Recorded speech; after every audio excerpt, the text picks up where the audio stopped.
Pour le mouvement réformateur, ne pas accepter le voile islamique, ce serait du racisme.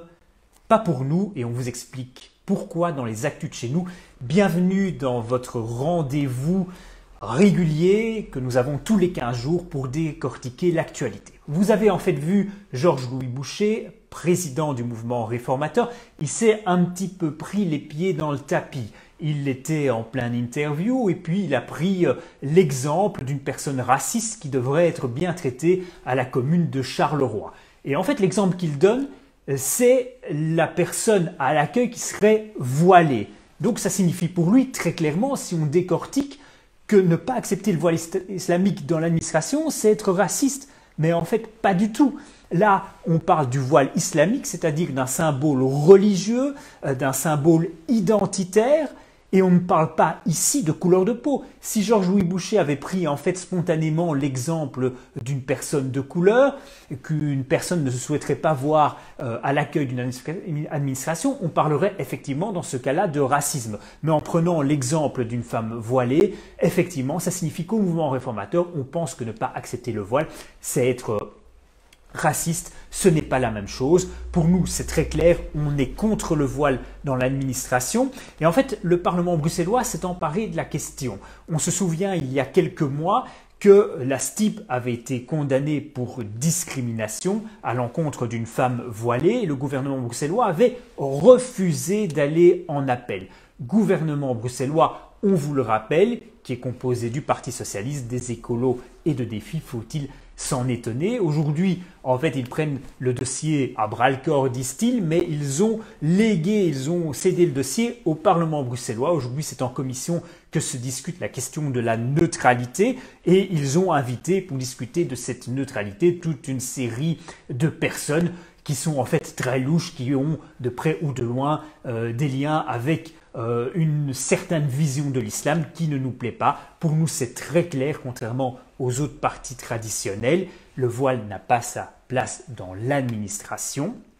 En réalité, chez nous, on combat l'islamisme et on vous le dit très clairement dans les semaines qui viennent, on va dénoncer, on va traquer tous les responsables des partis traditionnels qui se compromettent avec l'islamisme, parfois simplement pour gagner des voix lors des élections, mais ils ne seront plus en paix avec chez nous. Aujourd'hui, on va prendre le dossier à bras-le-corps, on va prendre le taureau par les cornes et on dénoncera systématiquement les responsables des partis traditionnels qui se compromettent. Alors, exemple significatif, on a appris récemment qu'Oussama Attar était bel et bien le cerveau des attentats de Paris et de Bruxelles. Pour rappel, les attentats de Paris en 2015, c'était 130 morts au Stade de France, sur les terrasses, au Bataclan.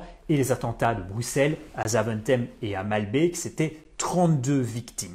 Oussama Attar, revenons sur le cas Attar. Attar, en réalité, il obtient la nationalité belge en 1995. En fait, depuis, tout le monde peut obtenir la nationalité belge.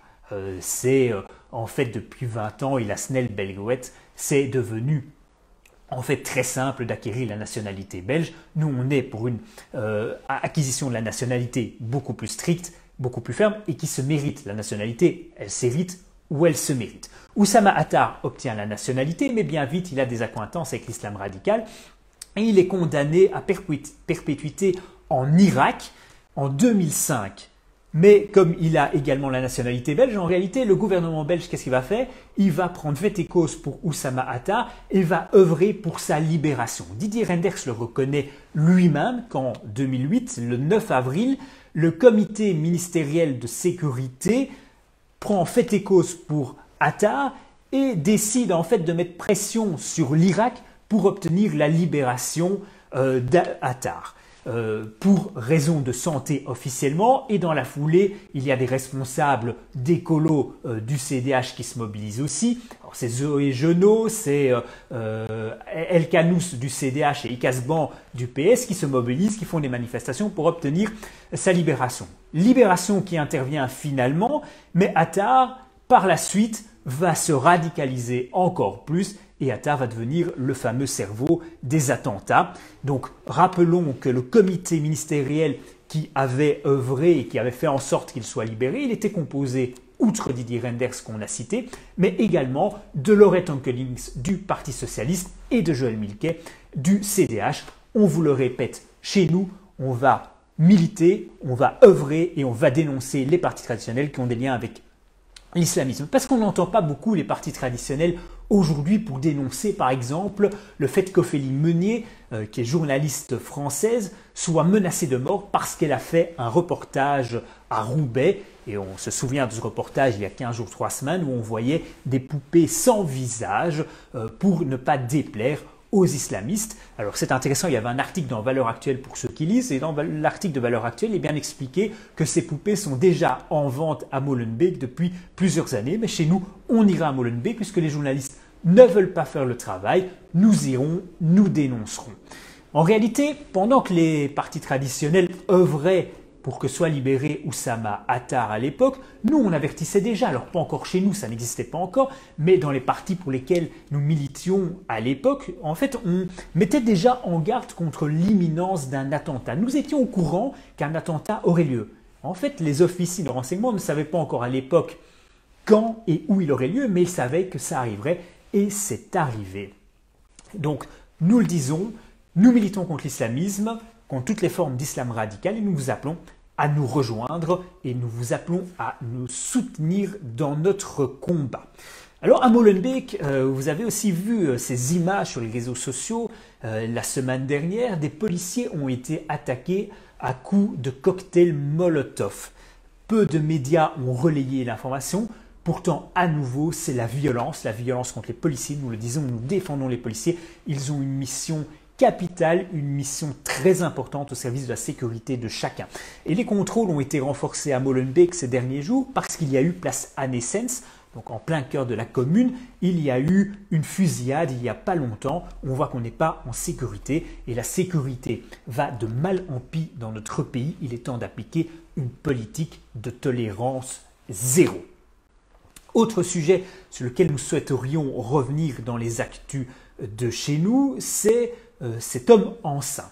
Alors iPhone, vous savez, on discute beaucoup et on ajoute beaucoup d'émojis dans les conversations de nos jours, mais désormais avec tous les émojis qu'il y a déjà à disposition, vous aurez en plus la possibilité d'ajouter un homme étant enceint. Est-ce qu'il faut rappeler, alors que ça nous semble être du bon sens, qu'un homme biologiquement ne peut pas être enceinte? Mais quel est ce délire? Dans quelle étape de décadence on doit être arrivé pour finalement arriver à tout déconstruire, y compris les identités biologiques?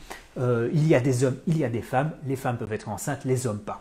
Alors, je vois que certains y vont de leur trait d'humour et que cet emoji est détourné maintenant et que ce serait juste un homme qui a un ventre à bière.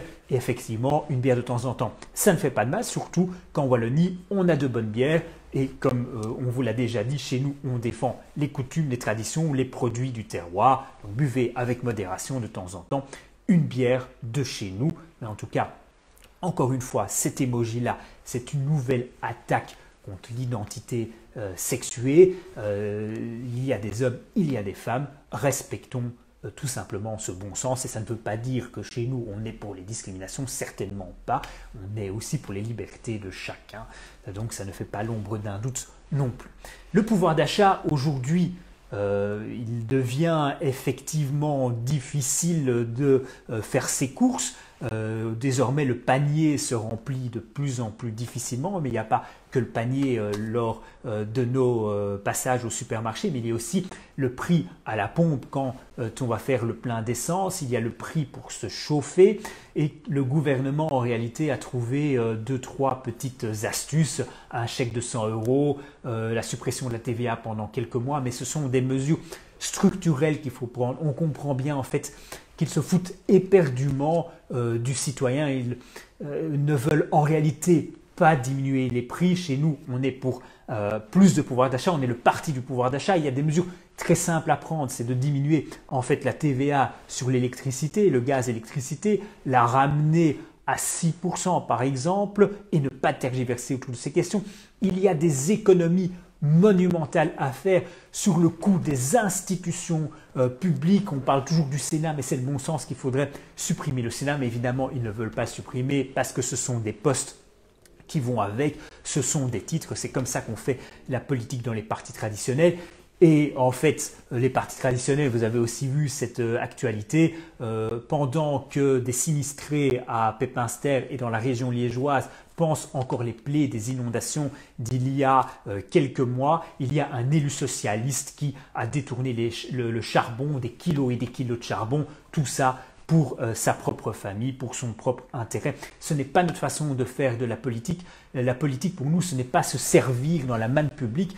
Pour nous, la politique, c'est simplement être au service des citoyens, être à votre service et en fait se mettre au service de la collectivité. Je pense qu'il y a une grande différence entre faire de la politique au PS et faire la politique chez nous. Nous, on l'a fait par passion des gens, on l'a fait par passion de notre identité, de notre civilisation et on ne la fait pas en fait pour se mettre de l'argent dans nos poches tout simplement. Alors, ils diront que c'est un petit peu populiste de dire ça, mais moi, je vous le dis très honnêtement, c'est tout simplement honteux ce qui se passe quand des politiciens se servent et il y en a toujours eu, ou en tout cas il y en a de plus en plus au Parti socialiste et dans les partis traditionnels.